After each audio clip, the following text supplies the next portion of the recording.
Every year, over 20 lakh students, 2 million people, take the NEET UG entrance exam, all chasing the exact same dream of becoming a doctor. This funnel chart illustrates exactly what happens to that volume. Those 2 million applicants are mathematically compressed down to just 1.3 to 1.4 lakh actual MBBS seats across the entire country. Looking closer at that 1.3 lakh tier, we see an almost even divide. Roughly 60,000 are government seats, and the remaining 60,000 are heavily priced seats in private and deemed universities. But the compression doesn't stop there. Below the undergraduate level, the funnel drops again to a bottom tier of only about 73,000 postgraduate, or PG, specialization seats. That means roughly 2 PG seats exist for every 3 MBBS graduates. Faced with these strict mathematical odds, a massive culture of repeaters has emerged. Students routinely spend 2, 3, or even 4 extra years attempting to force their way through that initial bottleneck to secure a government seat. The traditional idea of a 5-year college plan simply does not apply here. Medicine in India is a highly constrained 10 to 15-year pipeline, and a miscalculation at the very beginning consumes a decade of your life. Continuous NEET preparation often stretches over 5 years, starting in class 11 and grinding through multiple drop years, exhausting mental health and frequently causing performance to plateau or decline. Taking 3 consecutive drop years also triggers a massive opportunity cost. You are actively delaying your entry into the professional workforce by 36 months. In pure numbers, even at modest entry-level pay scales, that delay equates to roughly 15 lakh rupees in foregone early career earnings that you simply never recover. Spending that kind of unrecoverable time is only a sound strategic investment if the financial reality of the seat you eventually secure strictly justifies the wait. The financial gap between the government and private halves of the MBBS seat pool dictates your entire return on investment. In a state government college, like the ones in Kerala, tuition is heavily subsidized. Factoring in living costs, you can complete the entire 5.5-year course for a realistic total of about 4.5 to 6 lakh rupees. Private and deemed universities operate on a completely different scale. Annual tuition alone frequently runs anywhere from 7 lakh to 27 lakh rupees per year. This comparison matrix lays out the totals side by side. Over the full course, a private seat reaches a staggering 65 lakh to over 1 crore rupees. Notice the output row.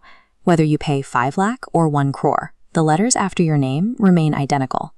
Middle-class families frequently take on massive, high-interest loans to cover this 20 times markup, essentially paying a heavy premium to bypass the NEET score cutoff. Taking on a crore in debt relies entirely on the assumption that a fresh doctor will immediately step into a highly lucrative job. The modern labor market does not support that math. Unlike engineering or business, medicine is a licensed profession without centralized campus placements. Even graduating from top institutes, doctors must secure jobs entirely through their own networks, applications, or external government exams. The private sector absorbs many of the 100,000 new graduates each year, but usually at starting salaries clustered tightly between 25,000 and 60,000 rupees a month. Government entry-level positions, like assistant surgeon roles, offer better starting pay, roughly 80,000 to 1 lakh rupees a month. However, these posts are finite and typically require clearing highly competitive Public Service Commission exams or fulfilling rural service bonds. Those who take private hospital jobs often step into general duty or resident medical officer roles. These positions are incredibly duty-intensive, requiring punishing schedules and long night shifts. Working these hours leaves fresh doctors physically drained, making it intensely difficult to find the time and energy required to prepare for their inevitable PG entrance exams. You are essentially trading low pay for total exhaustion. If you financed a private degree with a massive loan, a 50,000 rupee monthly salary mathematically fails to cover the monthly interest, let alone the principal. This low-wage reality brings us right back to the structural bottleneck. Over 1.3 lakh annual graduates fighting for only 73,000 PG seats. Since 1 out of every 3 graduates cannot specialize immediately, the PG entrance exams have become the actual defining filter for a medical career today. This creates a massive waiting room. Tens of thousands of fresh MBBS doctors spend 1 to 3 years, either underemployed or completely jobless, studying full-time just to pass the PG filter. The payoff does exist on the other side. Specialists and super specialists in high-demand fields can eventually see annual earnings scale from 20 lakh up to 90 lakh rupees or more. But getting into MBBS is no longer the hardest part. Surviving the underpaid, highly competitive gap between your undergraduate degree and a specialized PG seat is the true trial. This flowchart provides an objective framework to decide your next move. The primary question at the top node is simple. Are your current scores realistically near the government cutoff? If your marks are close, you fall into the optimizer category.